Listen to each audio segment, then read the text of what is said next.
Hi everyone, welcome back to the WebToTech YouTube channel. Today for this video, I will be showing you how you can download and install TikTok Lite application. So for that, first of all, open the Google Play Store.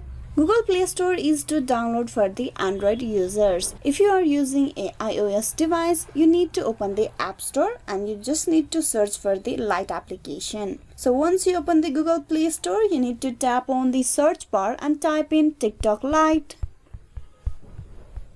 And then tap on search.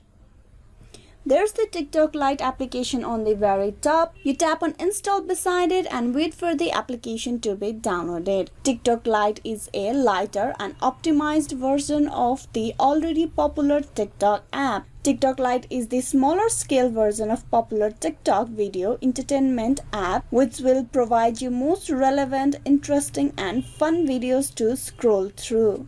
You can see the downloading process is completed. Now you tap on open and with that you have successfully downloaded and installed the TikTok Lite application for your mobile device. Hope this video was useful. Please like and subscribe the WebToTech YouTube channel. Thank you.